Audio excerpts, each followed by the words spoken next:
예, 우리 사랑하는 귀한 형제자매님들을 예수님의 이름으로 환영합니다. 오늘은 제가 마가복음 2장 말씀을 통해서 복음이 주는 세 가지 소망, 복음이 주는 세 가지 소망에 대해서 함께 말씀을 나누고자 합니다. 저는 지난주부터 마가복음을 시작했습니다. 마가복음은 급변하는 세상에서 그리스도인으로서 이 땅에서 강력하게 살아갈 수 있는 분명한 길을 제시해주는 복음입니다. 두려워하지 말고 담대하고 확신 가운데 믿음의 길을 가라는 것이 마가복음의 주제입니다. 지난번 설교에서 저는 모두의 복음에 대해서 살펴보았습니다. 복음이 주는 능력에 대해서 함께 살펴보았습니다. 오늘은 이제 2장이고 소망에 대해서 함께 살펴보고자 합니다.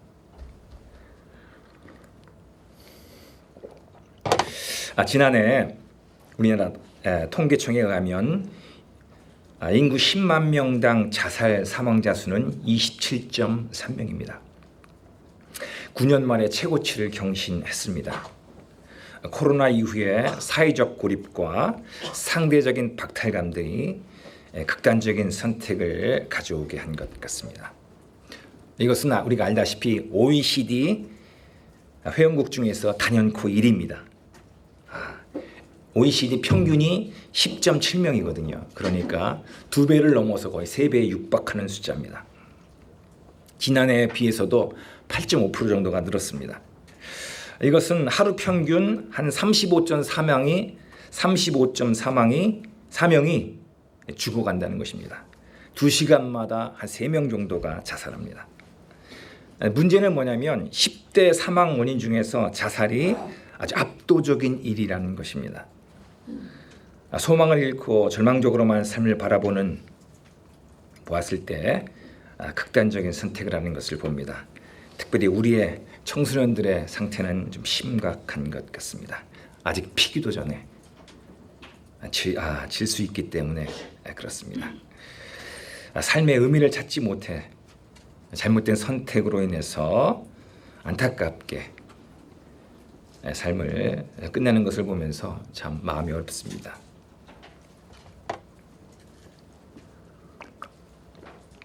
빅터 프랭클이라는 사람이 있습니다. 목사님께서도 지난번 말씀하신 것 같은데 오스트리아 신경과 의사이며 정신과 의사 그리고 심리학자이며 철학자입니다. 그는 2차 세계대전 때 아우슈비츠 수용소에서 시간을 보냈습니다. 그 경험을 토대로 해서 그는 의미치료, 로고테라피라는 그런 치료법을 창안한 사람입니다. 로고테라피, 로고라는 것은 헬라어의 로고스에서 가져온 겁니다.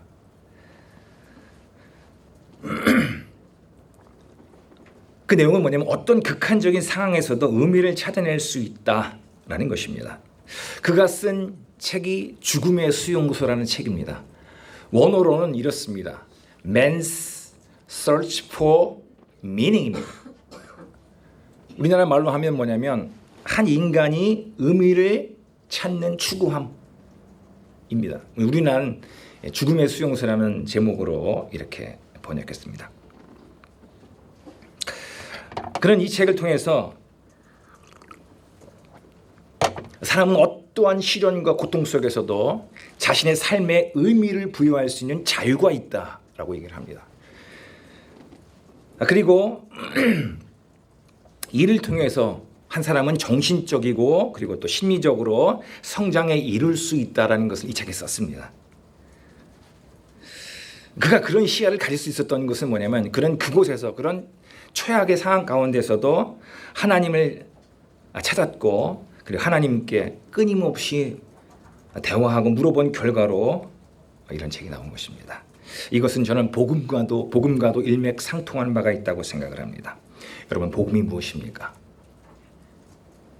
복음은 기쁜 소식입니다. 굿뉴스입니다. 예수님께서 십자가에서 나를 위해 죽으시고 부활하셨다. 그로 인해서 내 모든 죄가 용서함 받았다라는 것이 복음입니다. 예수님께서 우리 모두의 죄를 위해서 십자가에서 죽으셨습니다. 이것은 아담 이후에 이 땅에 태어난 모든 사람들의 죄를 덮는 것입니다. 모든 사람 몫에, 지구상에 존재했던 모든 사람 몫의 생명과 풍성함을 위해서 예수님이 죽으셨다. 이게 바로 복음입니다. 마가는 그것을 전하기 위해서 펜을 든 것입니다. 여러분, 복음은 한 줄기 빛과도 같습니다. 어둠을 뚫고 들어오는 한 줄기 빛과 같은 것이 복음입니다. 죽음을 뚫고 그리고 여러 가지 속박을 뚫고 들어오는 것이 바로 복음입니다. 우리는 어떤 상황에서도 하나님께서 그 상황에 처하게 된 그 의미를 찾을 수 있습니다. 그것을 통해서 우리는 신체적으로, 정서적으로, 또 사회적으로, 영적으로 성장할 수 있고 열매를 맺을 수 있다는 것입니다. 영적 로고 테라피입니다. 복음에는 여러 가지 특징이 있습니다. 그렇죠. 저는 그 중에 가장 강력한 특징 중에 하나가 소망이라고 생각을 합니다. 저는 오늘 이 복음이 주는 능력, 이 소망에 대해서 살펴보기로 합니다.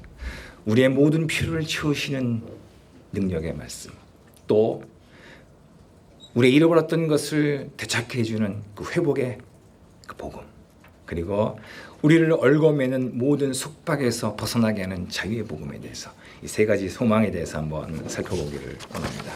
잘 들어주시라고 믿습니다. 저는 첫 번째 먼저 살펴보고 싶은 것은 이것입니다. 첫 번째 대지입니다. 복음은 우리의 모든 필요를 채워준다는 것입니다. 복음은 우리의 모든 실제적이고 본질적인 필요를 채워준다는 것입니다. 첫 번째 소지입니다. 실제적인 필요를 채워준다는 것입니다. 우리 2절 말씀을 한번 다 같이 한 목소리로 읽어보도록 하겠습니다. 다 같이 읽도록 하겠습니다. 시작. 많은 사람이 모여서 문 앞까지도 들어설 자리가 없게 되었는데 예수께서 그들에게 도를 말씀하시더니 잘 읽으셨습니다. 예수님께서 무리에게 가르치시는 내용입니다. 예수님께서 이제 본격적으로 공생애를 시작하셨고 사람들의 필요를 채우시는 내용입니다. 예수님께서는 다시 가버나움으로 가셨습니다. 이미 예수님의 소문이 쫙 퍼졌기 때문에 수없이 많은 인파들이 예수님께 몰려들었습니다. 예수님께서는 어느 개인 소유의 주거지에 계셨는데 그 집은 사람으로 가득 차 있어서 발 디딜 틈도 없었습니다. 예수님께서 거기에서 가르치시는 것입니다. 예수님께서 무엇을 가르치셨겠습니까? 도를 가르치셨다고 했습니다. 이게 로고스입니다. 예수님께서는 청중들이 가지고 있었던 잘못된 생각을 고치도록 하기 위하여 하나님의 말씀으로 그들에게 그 잘못된 것을 가르치시기 위해서, 바로잡기 위해서 가르치신 것입니다. 우리 여기서 인간의 실존을 찾아볼 수 있습니다. 우리 4절 말씀을 한번 보도록 하겠습니다. 4절입니다. 제가 읽도록 하겠습니다. 무리들 때문에 예수께 데려갈 수 없으므로 그 계신 곳에 지붕을 뜯어 구멍을 내고 중풍병자가 누운 상을 달아내리니. 그때 어떤 일이 벌어졌냐면 네 사람이 군중을 뚫고 중풍병자를 데리고 예수님께로 데려옵니다. 여러분, 중풍병자입니다. 중풍은 무서운 병입니다. 신체의 특정 부위에서 근육 조절력이 상실되거나 약화되는 특징을 가지고 있습니다. 떨림, 비자발적인 움직임, 그리고 마비로 이어지는 병입니다. 주로 뇌졸중이라고 하는데 뇌혈관이 막히거나 터져서 뇌로 연결되는 혈액이 제대로 공급되지 못해서 뇌세포가 손상될 때 발생되는 병이라고 합니다. 아주 치명적입니다. 그 고통은 이루 말할 수 없었을 것입니다. 하지만 그에겐 다행히 그 병과 함께하는, 자신과 함께하는 사람들이 있었습니다. 그들은 예수님께 이 사람을 데려가기 위하여 아주 기발한 계획을 세웁니다. 그것은 지붕 위에 올라가서 기아를 뜯어내고 침상채로 이 환자를 내려놓는 것입니다. 인간은 타락했습니다. 인간은 죄로 말미암아 범죄했습니다. 성경은 죽음이 이 인간의 죄로 말미암아 왔다고 얘기를 합니다. 인간은 죄라는 바이러스에 걸려 죽음이라는 병에 걸렸습니다. 거기에는 증상이 따릅니다. 그 증상 중에 가장 강력한 것이 저는 질병이라고 생각을 합니다. 질병은 죽음의 강력한 그림자입니다. 질병뿐만이 아닙니다. 질병을 위시해서 삶의 모든 많은 실존적인 문제들이 있습니다. 그런데 우리가 알아야 할 것이 있습니다. 이런 것들은 물론 고통스럽지만 우리로 하여금 자신의 한계를 느끼게 하고 예수님께로 나오게 하는 기회가 될 수도 있다는 것입니다. 우리 삶 가운데 발생하는 크고 작은 문제들이 있습니다. 성경은 이것이 죄와 연결되어 있다고 얘기를 합니다. 이 고난과 시련 가운데서 자신을 돌아보고 자신이 어떤 자인지, 자신을 향한 하나님의 의미, 하나님의 나를 향한 뜻, 이런 것들을 찾아야 됩니다. 하나님께 나를 부르시는 부르심으로 알아들여야 한다는 것입니다. 우리는 삶 가운데 여러 어려움에 봉착해 있지 않습니까? 두려움, 공허함, 인간관계의 단절과 소외감, 여러 결핍과 부족함, 지금도 느끼고 있지 않습니까? 질병 주는 아픔, 이런 것들이 바로 죽음의 증상들인데 이것이 인간이 어떤 존재인지를 알려주는 마치 바로미터와 검측기와도 같다는 것입니다. 특별히 질병은 인간의 한계를 깨우쳐주고 주님께 돌아오게 하는 좋은 기회가 될 수 있는 것입니다. 첫 번째, 실질적인 필요를 채워준다고 살펴봤고, 두 번째는 복음이 본질적인 필요도 채워준다는 것을 살펴보기로 합니다. 두 번째 소지입니다. 우리 5절 말씀을 한번 더 읽어보도록 하겠습니다. 천천히 한번 읽어보도록 하겠습니다. 있습니다. 시작. 예수께서 그들의 믿음을 보시고 중풍병자에게 이르시되 작은 자야 내 죄 사함을 받았느니라 하시니, 예수님께서 죄 사함을 다루시는 내용입니다. 예수님께서 먼저 먼지 풀풀 날리면서 이제 지붕이 뚫리고 거기서 하늘에서 침상째 내려오는 중풍병자를 보시면서 예수님께서 처음에 던진 말이 충격적입니다. 저는 충격이라고 생각합니다. 예수님 뭐라고 말씀하십니까? 그에게 딱 던진 말 첫 소리는 내가 죄 사함을 받았다는 것입니다. 여러분 보십시오. 지금 이 사람은 어떤 사람입니까? 중풍병자 아니겠습니까? 그럼 예수님께서 이렇게 말해야 되지 않겠습니까? 내가 치료되었다. 혹은 일어나 걸어가라 라고 말씀하지 않고 예수님께서는 먼저 죄 사함을 받았다고 선포하십니다. 왜 그랬습니까? 왜 예수님께서는 먼저 이렇게 죄 사함을 받았다고 이렇게 선포했다고 생각하십니까?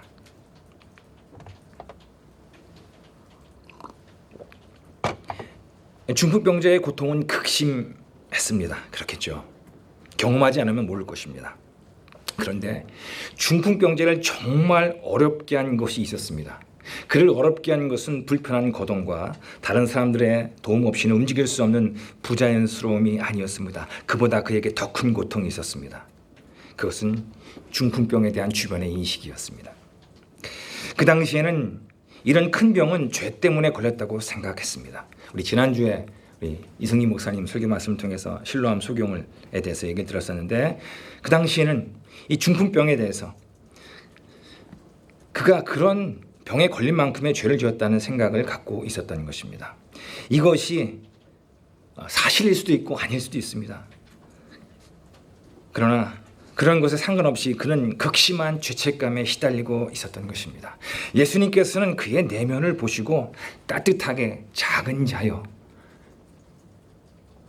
아들아, 내가 죄사함 받았다라고 얘기하는 것입니다. 그의 죄책감을 다루시는 것입니다. 우리가 여기서 반드시 짚고 넘어갈 것이 있습니다. 그것이 뭐냐면 예수님께서는 그에게 죄사함을 선포하십니다. 왜 그렇게 하셨습니까? 과연 중풍병자에게 죄사함 받을 자격이 있습니까? 한번 잘 보십시오. 5절 말씀을 다시 보십시오. 1번을 보십시오. 그들의 믿음을 보셨다고 얘기했습니다. 예수님께서는 그들의 믿음을 보셨다고 했습니다. 이 그들이 누구입니까? 중풍병자를 데려온 4명의 사람들입니까? 아니면 이 중풍병자까지 포함된 4명 그들입니까? 예수님께서는 중풍병자의 믿음을 보신 것입니다. 중풍병자에게는 믿음이 있었습니다. 예수님께 나가기만 하면 내가 어떤 상태에 있을지라도 나가기만 하면 나를 불쌍히 여길 거라는 믿음이 있었던 것입니다. 그래서 예수님께서는 그의 믿음을 보시고 이렇게 말한 것입니다. 자, 근데 문제가 생겼습니다. 종교 지도자들과의 갈등입니다. 우리 7절 말씀을 읽어보도록 하겠습니다. 7절입니다. 이 사람이 어찌 이렇게 말하는가? 신성 모독이로다. 오직 하나님 한 분 외에는 누가 능히 죄를 사하겠느냐? 문제가 발생했습니다. 거기에는 예수님의 약점만 노리고 있었던 종교 지도자들이 있었기 때문입니다. 예수님께서는 자신에게 미칠 불이익보다도 이 중풍병자를 또 소중하게 여기셔서 그렇게 하신 것입니다. 예수님께서는 9절 말씀에 그들에게 이렇게 대답하십니다. 9절입니다. 중풍병자에게 뇌제 사함을 받았느니라 하는 말과 일어나 내 상을 가지고 걸어가라는 말 중에 어느 것이 쉽겠느냐? 이 예수님께서 하신 말씀을 가볍게 생각해서는 안 됩니다. 여러분, 이 질문의 의도를 아시겠습니까? 왜 예수님께서 죄사함 받는 거하고 병 고치는 거하고 어느 게 쉽겠느냐라고 왜 예수님께서 물어보셨겠습니까? 여러분들, 어떤 것이 더 쉽습니까? 이 질문의 핵심에는 믿음을 묻는 것입니다. 즉, 말하는 사람에 대한 믿음이 있다면 그러면 올바로 답을 할 수 있는 것입니다. 예를 들어서 이 어려운 부분이 있을 수 있기 때문에 예를 들어 한번 설명해 보도록 하겠습니다. 자, 어떤 사람이 주머니에서 1억 원의 수표를 주는 거하고 아니면 종이에다가 수표에다가 1,000억짜리 수표를 써서 주는 것과 어느 것이 쉽겠느냐라고 물어보면 여러분 어떻게 대답하시겠습니까? 이것은 그 사람에게 있습니다. 만약 그 사람이 이재용 씨라면, 회장이라면 뭐가 어렵겠습니까? 1억 주는 것보다 1,000억 쓰는 것이 더 어렵지 않겠습니까? 그렇죠. 근데 만약에 저같이 이렇게 줄 수 없는 사람이면 어떻겠습니까? 쓰는 게 더 쉽습니다. 왜 그렇죠? 1억은 당장 들통나는 것이 아닙니까? 다 들통이 내지만 그러나 쓰면은 당장은 모르기 때문에 그렇습니다. 그 사람에게 달려있는 것입니다. 예수님께 달려있는 것입니다. 예수님에게 만약 죄 사할 수 있는 그런 능력이 있다는 것을 믿으면은 그러면은 올바로 대답할 수 있습니다. 우리는 올바로 대답할 수 있습니다. 예수님께서는 죄사함을 제사하실 수 있는 능력이 있습니다. 그렇기 때문에 죄사함이 더 어렵습니다. 죄사함에는 죽음이 따르기 때문에 그렇습니다. 피의 대가가 있기 때문에 그렇습니다.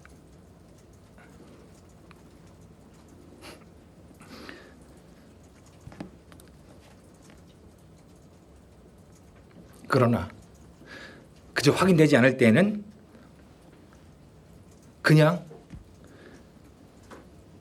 죄사함 받았다라고 하는 것이 더 쉬울 수가 있습니다. 왜냐하면 이 사람 병 고치는 것은 당장에 표가 나기 때문에 그렇습니다. 그래서 예수님에 대한 이런 질문에는 바로 믿음이 전제가 되는 것입니다. 예수님께 대한 믿음을 확인하도록 하게 던진 질문이라는 것입니다. 예수님께서는 죄사함의 권세를 가지신 분입니다. 우리 10절 말씀입니다. 그러나 인자가 땅에서 죄를 사하는 권세가 있는 줄을 너희로 알게 하려나 하고 중풍병자에게 말씀하시되, 예수님께서는 대답한 시간을 오래 주지 않습니다. 왜냐하면 어시당초 그들은 예수님을 믿지 않기 때문에 그렇습니다. 그걸 아셨기 때문에, 그들은 예수님께서 죄를 용서하시겠다는 약속을 지키지 못할 것이라고 생각했기 때문에, 아예 그들은 예수님 자체를 믿지 않기 때문에, 그래서 예수님께서는 오래 기다리지 않고 즉각적으로 많은 사람 보는 앞에서 이 사람을 고쳐주는 것입니다. 자, 이로 인해서 종교 지도자들은 생각을 바꿔야 됩니다. 왜냐하면 예수님께서 죄사함의 능력도 있음을 이제 부인하기 어렵게 된 것입니다. 자, 왜 그러냐면, 자, 어떤 사람이 1억 원짜리를 딱 줬는데 진짜 1억 원을 딱 주는 것입니다. 자, 그럼 어떻습니까? 이 사람이 은행 계좌에도 1,000억 이상의 돈이 있다는 것에 대한 강한 증거가 되기 때문에 그렇습니다. 그래서 예수님께서는 이제 병자를 낫게 해주신 것입니다. 이로 인해서 그들은 이제 변명할 수 없을 정도로 생각할 수 있었는데도 불구하고 그러나 그렇게 하지 않는다는 것입니다. 예수님께서는 중풍병자를 고쳐주심으로 말미암아 우리의 모든 죄를 해결해 줄 수 있는 구세주이심을 보여주신 것입니다. 우리는 단지 삶의 실질적인 문제를 해결하는 것에서 그치지 말고 더 나아가야 한다는 것입니다. 일시적인 단지 지금 발생되는 문제만 해결하는 데서 그치지 말고 더 본질적인 데로 나아가야 한다는 것입니다. 저는 어렵사리 신학대학원에 들어갔습니다. 30년이 훨씬 지난 얘기입니다. 저는 신학대학원만 들어가면 모든 것이 다 해결될 줄 알았습니다. 저를 정말 어렵게 했던 것은 뭐냐면 죄책감이었습니다. 저는 그때 교회 전도사였거든요. 전도사였는데 그들 앞에서는 마치 거룩한 척했지만 저는 솔직히 죄를 이기지 못했습니다. 저는 죄 문제를 해결할 줄 알았는데 신학이 다 맞췄는데도 해결할 수가 없었습니다. 너무 고통스러웠습니다. 그 당시에 제가 죄를 해결하는 방법은 뭐였냐면 상쇄였습니다. 상쇄. 내가 지은 죄만큼 더 열심히 더 열심히 노력하고 그 열심으로 죄를 상쇄시키려고 하는 것이었습니다. 그런데 그러면 그럴수록 제 삶이 더 피폐해져 갔습니다. 이제 신학교를 졸업할 때가 가까이 왔습니다. 저는 기로에 섰습니다. 바리새인처럼 위선적인 목사가 될 거냐, 아니면 그냥 포기하고 그냥 일반 성도로 갈 것이냐. 그리고 마지막 기도하면서 제가 하나님 인도함을 구했습니다. 그러다가 UDC 모임을 만났고 여기 오게 됐습니다. 저는 그때 목사님과 성경 공부를 하면서 제가 잘못된 생각을 갖고 있다는 걸 알았습니다. 성경을 보면서 성경에서는 아무리 노력을 해도 스스로 죄를 해결할 수 없다는 것을 알게 됐습니다. 내가 어떤 내 의로움이라든지 내 봉사나 이런 것으로 내 자기 의로 이 죄 문제를 해결하려고 했던 것은 제 생각이었고 성경은 결단코 그렇게 할 수 없다고 얘기를 했습니다. 오히려 그런 것을 하나님께서는 더 역겹게 여긴다고 했습니다. 우리의 의는 하나님 보시기에 더러운 옷가루 같다고 얘기했습니다. 저는 그 말씀을 들으면서 그걸 받아들였습니다. 근데 제가 정말 죄인임을 알았을 때야 그때 가서 예수님이 어떤 분인지 와닿습니다. 솔직히 저에게는 그 전까지 예수님은 잉여였습니다. 잉여. 예수님과 십자가는 저에게 잉여였어요. 있어도 좋고 없으면 말고. 근데 제가 정말 죄인이라는 것을 알았을 때 유일한 구세주였습니다. 그 십자가는 제 유일한 죄사함의 방법이었습니다. 저는 그 앞에서 속에서 우러나는 진정한 마음으로 무릎을 꿇었습니다. 이제 첫 번째 대지에 적용을 하도록 하겠습니다. 첫 번째입니다. 본질적인 필요를 채워야 한다는 것입니다. 무엇보다도 본질적인 필요를 채우는 것이 중요합니다. 무엇보다도 죄의 문제를 선명하게 해결해야 된다는 것입니다. 모든 문제는 죄에서 나오기 때문에 그렇습니다. 큰 병에 걸렸을 때 단지 통증만 가라앉히기 위하여 대증요법으로는 근본적인 치료가 될 수 없습니다. 수술을 통해서 근본적인 치료가 되어야 되는 것입니다. 믿음으로 예수님께 나아가서 무릎을 꿇어야 됩니다. 그러려면 내가 얼마나 죄인인지를 알아야 됩니다. 그럴 때 예수님께서 나를 불쌍히 여겨 주실 것입니다. 두 번째 적용을 하도록 하겠습니다. 실질적인 필요가 생길 때 하나님께 나아가라는 것입니다. 예수님을 통해서 하나님과의 관계가 회복될 때 우리는 언제든지 하나님께 나아갈 수 있습니다. 우리 히브리서 4장 15절 말씀을 제가 한번 읽어보도록 하겠습니다. 히브리서 4장 15절 말씀입니다. 제가 읽습니다. 우리에게 있는 대제사장은 우리의 연약함을 동정하지 못하실 리가 아니요 모든 일에 우리와 똑같이 시험을 받으신 이로되 죄는 없으시니라. 예수님께서는 이제 중풍병자를 어루만져 주시고 그의 근본적인 문제를 해결해 주십니다. 여러분들, 중풍병자의 고통 심하죠. 그러나 예수님께서 그를 품에 안을 수 있었던 것은 뭐냐면 그 중풍병자의 비교할 수 없는 아픔과 고통을 예수님께서는 겪으셨기 때문에 그를 이해할 수 있었고 받아들일 수 있다는 것입니다. 예수님은 우리와 똑같이 우리가 겪는 아픔과 시험과 어려움을 겪으셨습니다. 하지만 단 한 번이라도 넘어진 적이 없고 다 극복하셨습니다. 그것을 어떻게 이길 수 있는지를 아십니다. 그래서 우리가 정말 예수님께 나아가서 구하기만 하면 어떻게 그 문제를 해결하시는지를 알려주신다는 것입니다. 우리가 이런 복을 누리시기를 바랍니다. 두 번째 대지입니다. 예수님께서 우리의 필요를 채우신다는 것, 복음이 우리의 필요를 채워준다는 것을 살펴보았습니다. 두 번째 대지입니다. 복음은 회복을 가져다 준다는 것입니다. 복음은 잃었던 자신의 정체성을 되찾게 해준다는 것입니다. 우리 첫 번째 소지입니다. 우리 첫 번째 소지를 한번 읽어볼까요? 한번 한번 큰 소리로 한번 소지 제목만 읽어보도록 하겠습니다. 읽습니다. 시작. 비천한 자를 존귀하게 해준다는 것입니다. 우리 14절 말씀을 또 한번 한 목소리 읽어보도록 하겠습니다. 14절입니다. 읽습니다. 시작. 또 지나가시다가 알파의 아들 레위가 세간에 앉아 있는 것을 보시고 그에게 이르시되 나를 따르라 하시니 일어나 따르니라. 예, 잘 읽으셨습니다. 예수님께서는 아무도 관심 갖지 않은 버려진 한 사람을 찾아오십니다. 예수님께서는 찌질이 무저 같았던 세리 레위를 부르십니다. 그는 동족 유대인들의 경멸의 대상이었던 세리였습니다. 세리는 자신을 이방인 로마에 팔았기 때문에 유대인들은 그들을 마치 거리에서 몸 파는 여인 취급을 했습니다. 인간 취급을 하지 않았습니다. 그는 동네를 지나갈 때마다 사람들의 손가락질을 당해야 됐고 심지어는 어린아이들에까지도 조롱과 비웃음을 당해야 됐던 아주 비천한 사람입니다. 사람들은 그의 겉을 보고 판단했지만 하지만 예수님은 다르십니다. 우리가 아는 예수님이 12명의 제자 중에 한 명인 마태, 그의 본명은 레위입니다. 레위가 누구입니까? 레위는 야곱의 12명의 아들 중에 셋째 아들입니다. 우리는 레위 지파를 잘 알고 있습니다. 레위 지파. 이 사람들은 출애굽 때에 광야에서 이스라엘 백성이 범죄했을 때, 금송아지를 만들고 타락했을 때 모세의 편에 서서 칼 든 사람입니다. 심지어는 자신의 형제 자매까지도 칼을 들어서 하나님의 거룩함을 실천했던 사람들입니다.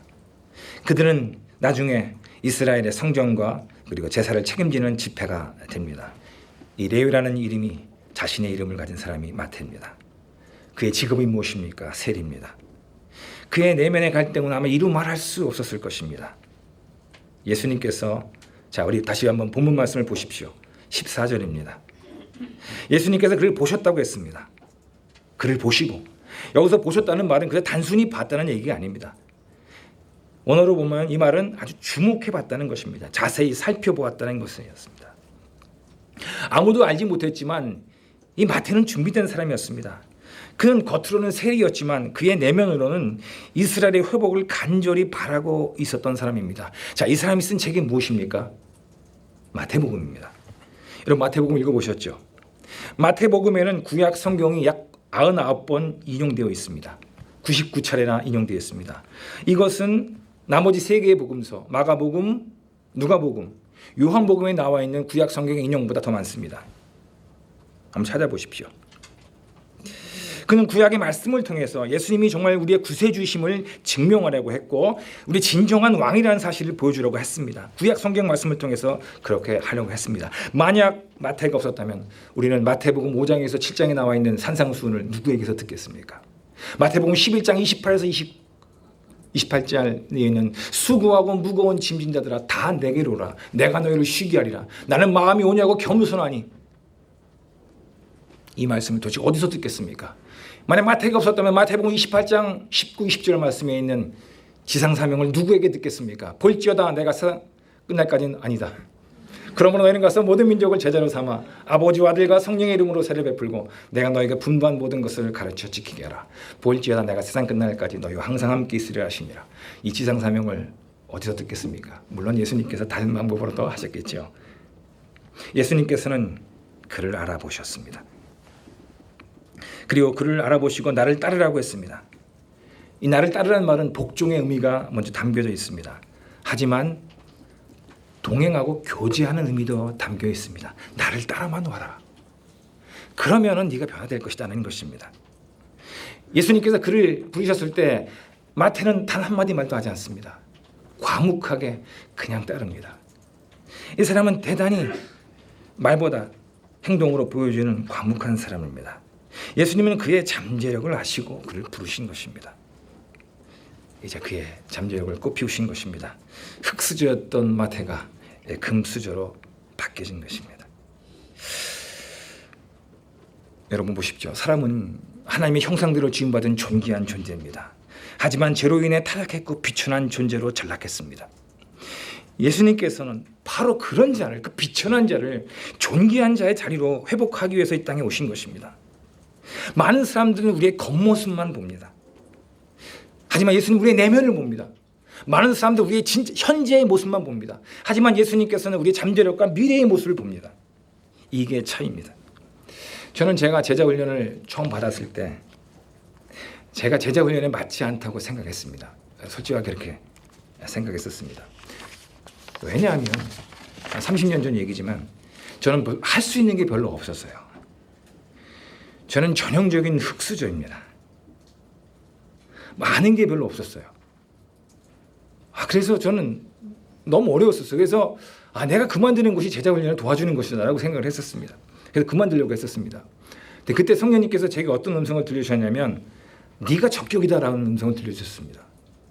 네가 적격이다. 왜냐하면 너 아무것도 못하지 않냐. 그래서 네가 과정을 밟아서 어떤 결과에 오르가면 넌 제로에서 100이 됐기 때문에 모든 과정을 알아서 그것을 말해줄 수 있다라고 저에게 들려주시는 것이었습니다. 그래서 저는 이걸 쭉 갔습니다. 한 30년 동안 이제 갔습니다. 이제는 제가 어떤 것을 글쎄요, 뭐 다 이룬 건 아니고 어떤 것을 좀 이룬 것 같아요. 무에서 유를 이렇게 찾은 것이 있습니다. 얻은 것이 있습니다. 저는 그것을 말해줄 수 있습니다. 왜냐하면 저는 제로에서 시작했기 때문에 그것을 말해줄 수 있기 때문에 그렇습니다.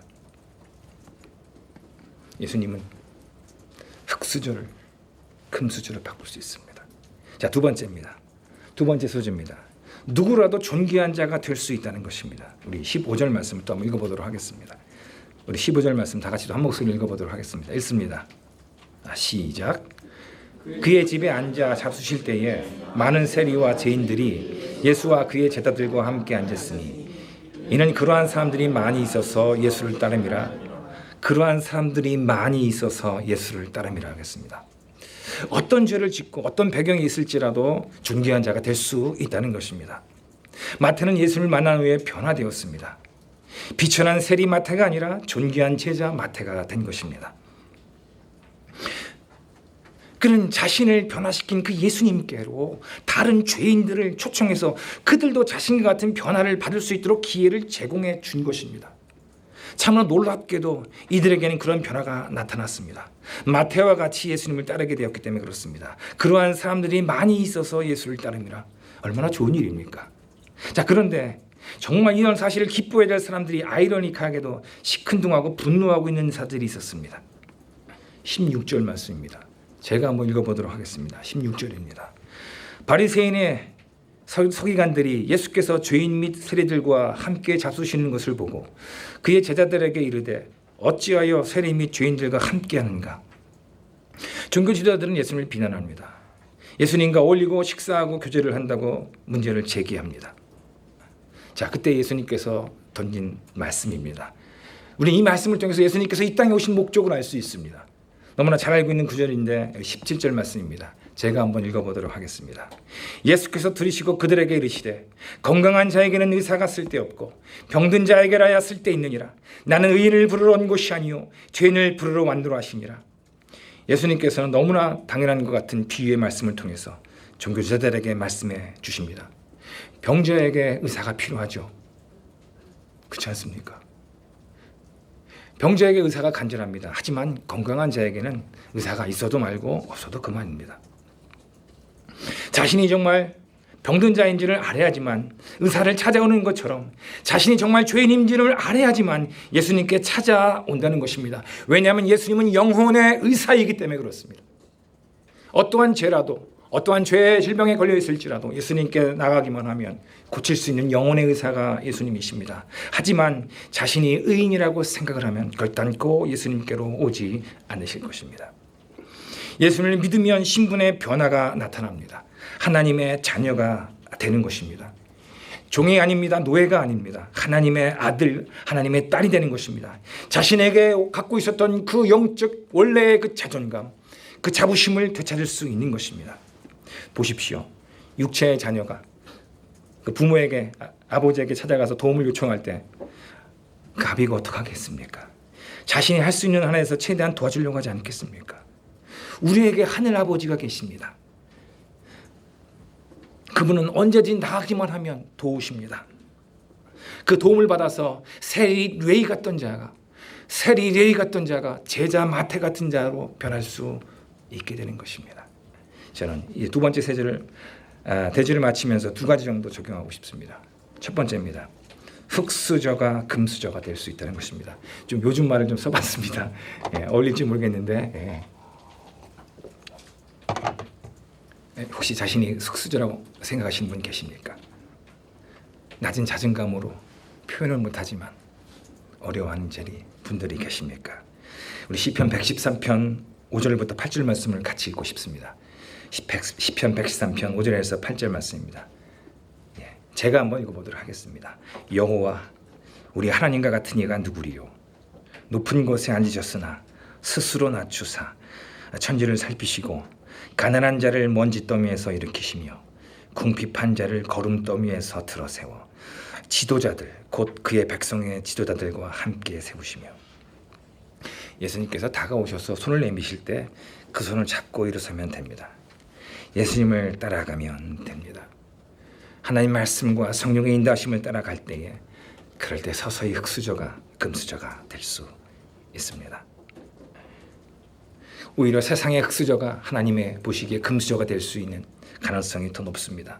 왜냐하면 하나님께서는 거름더미를 뒤척이면서 그리고 먼지더미를 풀풀나는 먼지더미를 더듬으면서 하나님 찾아오시기 때문에 그렇습니다.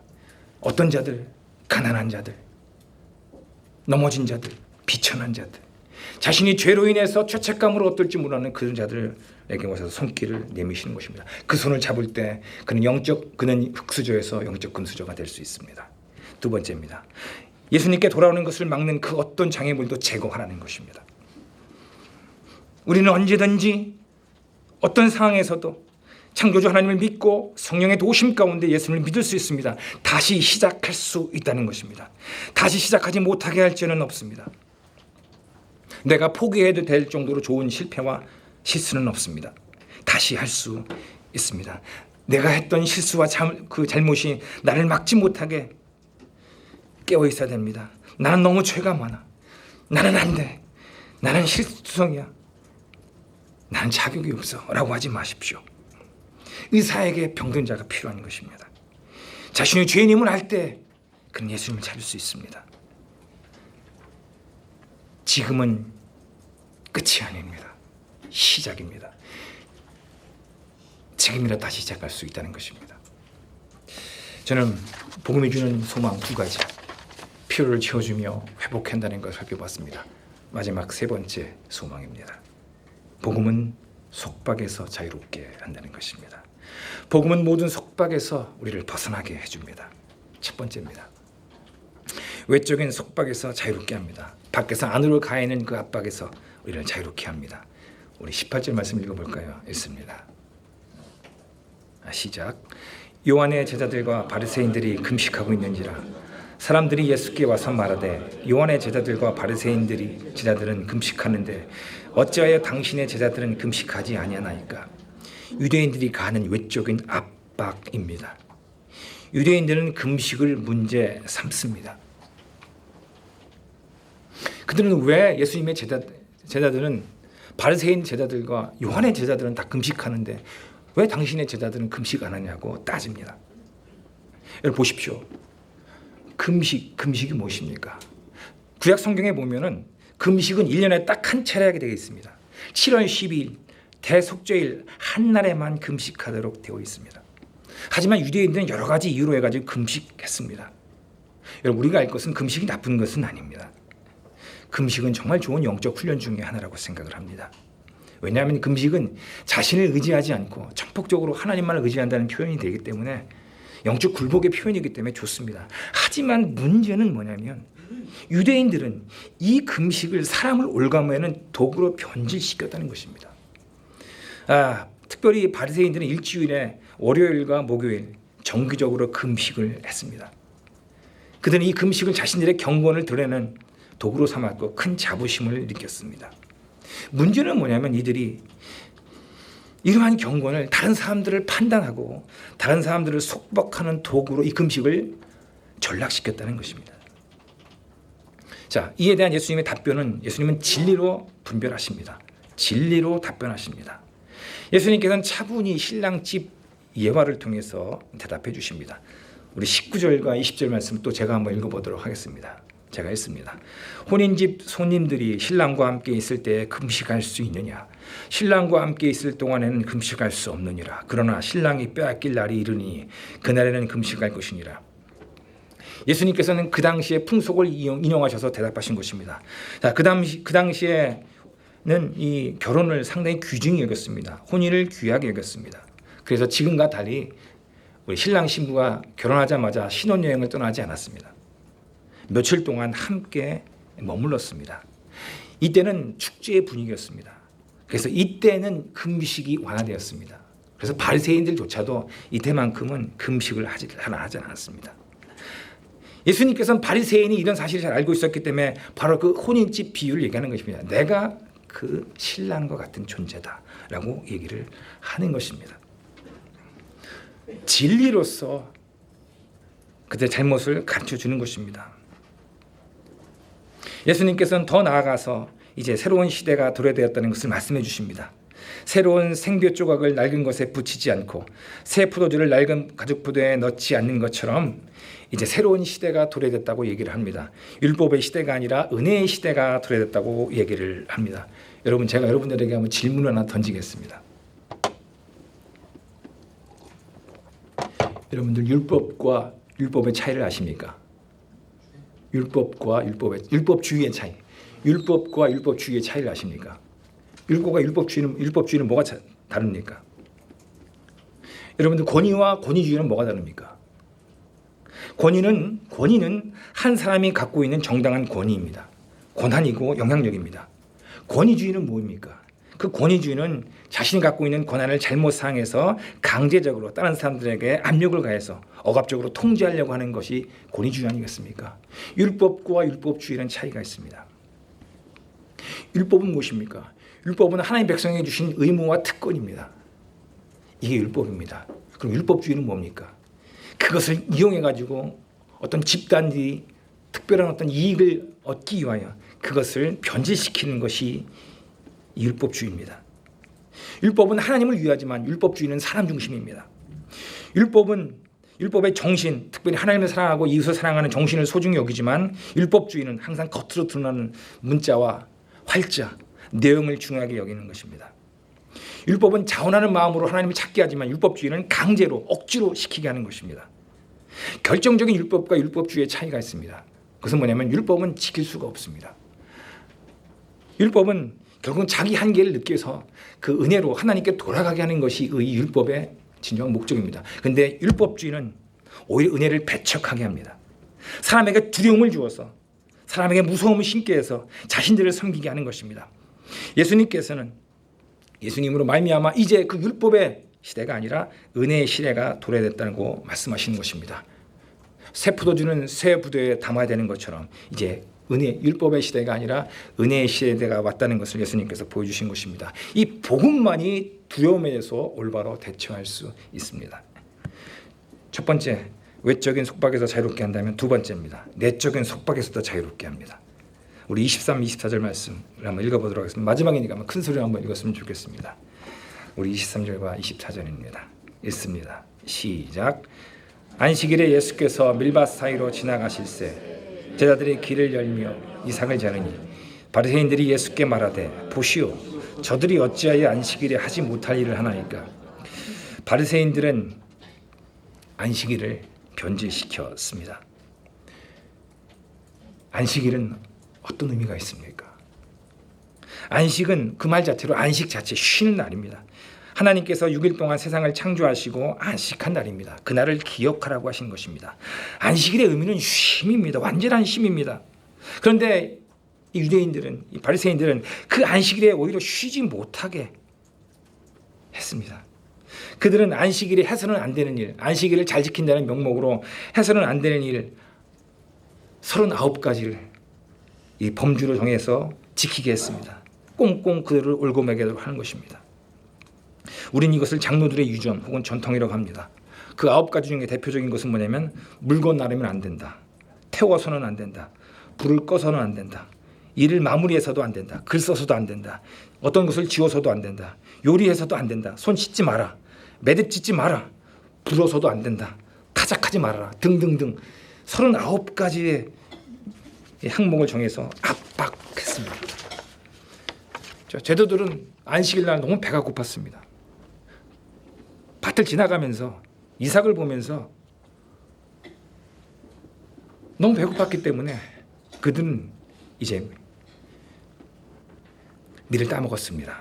그런데 그들은 그것을 보고 일로 여긴 것입니다. 왜 그러냐면 밀 줄기에서 이삭을 따서 손으로 비벼서 그 밀 알갱이를 따서 알갱이를 했기 때문에 이것은 타작이다. 이거는 키질이다라고 해서 문제를 제기하는 것입니다. 여러분들 오죽 배고팠으면 이들이 제자들이 그것이 율법이 아닌 걸 모르겠습니까? 왜 율법 어기면서까지 왜 했겠습니까? 배고프니까 하지 않았겠습니까? 그들은 그런 거 생각하지 않습니다. 생각하지 않고 무조건 측정하고 전하는 것입니다. 자, 그들이 이런 것을 지었을 때 내면에서 어떤 것이 솟아올랐겠습니까? 죄책감이 들지 않았겠습니까? 그게 해서는 안 되는 건데 배고프면 참아야 되는데 꼭 베드로는 꼭 나서서 꼭 한단 말이야. 죄책감이 들지 않았겠습니까? 자, 예수님께서는 그때에 그들에게 구약의 다윗의 경우를 인용하셔서 진리로 말씀하십니다. 다윗이 사울에게 쫓겨갔을 때 그런 쫓기는 신세가 됐을 때 그때 대제사장이 제사장 말고는 먹을 수 없는 빵을 주는 것을 얘기를 합니다. 그래서 율법의 정신이 율법의 행위보다 낫다는 것을 말씀해 주셨습니다. 그럼에도 불구하고 그들은 절대 듣지 않습니다. 안 들으려고 작심했기 때문에 그렇습니다. 예수님께서는 율법의 정신인 하나님을 사랑하고 이웃을 사랑하는 것들을 얘기했지만 그들은 끝까지 듣지 않고 형식과 어떤 이런 것들을 중요하게 여깁니다. 예수님은 안식일의 주인이십니다. 27, 28절입니다. 또 이르시되 안식일이 사람을 위하여 있는 것이요 사람이 안식일을 위하여 있는 것이 아니니 이러므로 인자는 안식일에도 주인이라 인자는 안식일에도 주인이라. 예수님께서는 율법과 안식일에 대한 올바른 이해를 주셨습니다. 사람이 중요하다는 것입니다. 바리새인들에게는 사람은 중요하지 않습니다. 자신들이 중요한 거고 자신들의 목표를 위하여 그들에게 압박을 가서 그들을 통제하고 자신의 어떤 것들을 이루려고 했습니다. 예수님께서는 그들의 그 변질되고 잘못된 것을 하나님 말씀 로고스의 말씀으로 가르쳐 주시고 바로잡으려고 하시는 것입니다. 예수님께서는 자신에게 미칠 어떤 불이익에도 불구하고 그렇게 하시는 것입니다. 자신이 그렇게 행동하면 바리새인들의 표적이 되고 결국은 그들의 손에 팔려서 결국은 자신의 목숨까지도 뺏길 것을 알면서도 그럼에도 불구하고 예수님께서는 진리를 밝히신 것입니다. 이것이 은혜고 이게 복음입니다. 좀 더 생각해 보고는 합니다. 우리에게는 압박이 있습니다. 외부에서 안으로 가해지는 압박이 있고 내면에서 느껴지는 압박이 있습니다. 죄책감, 여러 가지 것들. 어떻게 보면 외적인 압박보다 내 쪽에서 나를 얽어매는 것이 더 어려울 수도 있습니다. 징크스. 난 이거는 안 돼. 핸디캡이 있습니다. 야, 난 죽어도 깨도 이거는 안 돼요. 나는 요거는 안 돼. 어떤 특정한 죄, 나쁜 습관들, 성품들, 요거는 내 죽었다 깨도 안 된다. 생각 버리십시오. 이런 것들이 내 속에서 나를 올가매고 그리고 압박으로 가합니다. 우리 스스로는 이러한 죄책감 이겨낼 수 없습니다. 이런 압박이 왜 나쁩니까? 이런 것은 우리에게 두려움을 주기 때문에 그렇습니다. 두려움을 줘서 우리로 하여금 무기력하게 하고 아무것도 못하게 하는 삶으로 만들기 때문에 그렇습니다. 이 두려움, 이 압박에서 벗어나게 하는 것이 복음입니다. 복음이 무엇입니까? 복음은 예수님께서 십자가에서 나의 모든 죄를 해결하셨다는 것입니다. 나의 과거의 죄뿐만 아니라 현재의 죄, 아니 미래의 지을 죄까지 다 용서하셨다는 것입니다. 이 죄가 주는 외적인 내적인 압박감을 다 예수님께서 용서하시고 해결하셨다는 것이 복음입니다. 이 복음만이 이 두려움을 떨칠 수가 있습니다. 이제 말씀을 맺도록 하겠습니다. 적용입니다. 첫 번째입니다. 모든 속박에서 벗어나야 된다는 것입니다. 외적으로 나를 내리는 압박이 있습니까? 내면에서 솟구쳐오르는 그런 부담감과 압력이 있습니까? 떨쳐버리기 바랍니다. 이 모든 압박은 우리에게 두려움을 줍니다. 두려움을 주는 압박에서 벗어나기 바랍니다. 그런데 문제는 우리는 스스로는 이 두려움에서 벗어날 수가 없고 이 압박에서 벗어날 수가 없다는 것입니다. 두려움, 두려움이 우리를 무기력하게 합니다. 디모데후서 1장 7절에 보면 이런 말씀이 있습니다. 하나님이 우리에게 주신 것은 두려워하는 마음이 아니요 오직 능력과 사랑과 절제하는 마음이니. 하나님 우리에게 주시는 것은 두려워하는 마음이 아닙니다. 두려움이 드는 것은 하나님의 뜻이 아닙니다. 하나님 우리에게 주시는 것은 두려움을 뚫고 이겨낼 수 있는 능력입니다. 사랑이고 절제입니다. 그것을 말씀을 통해서 찾아야 합니다. 말씀을 통해서 옳게 분별해야 됩니다. 뭐가 잘못되고 뭐가 올바른지에 대해서 예수님처럼 진리의 말씀으로 분별해야 됩니다. 그래서 속지 말아야 됩니다. 두 번째입니다. 복음이 주는 자유함을 누리라는 것입니다.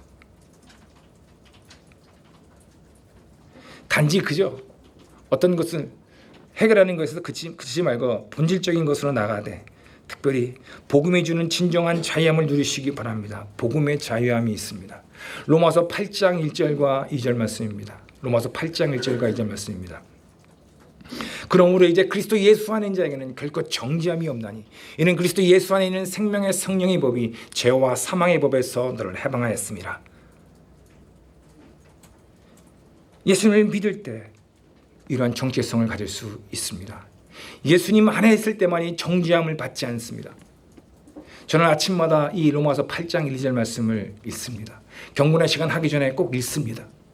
시작하기 전에 읽습니다. 왜냐하면 성경 말씀 보기 전에 그 전날에 지었던 죄가 저를 압박해오고 죄책감이 여전히 들기 때문에 내가 왜 어제 그렇게 했지? 그렇게 말하면 안 됐는데 내가 왜 또 그렇게 잘못했지? 그 죄책감이 여전히 나를 속에서 어렵게 하기 때문에 그래서 경건의 시간 하기 전에 로마서 8장 2절 말씀을 통해서 다 떨쳐버립니다.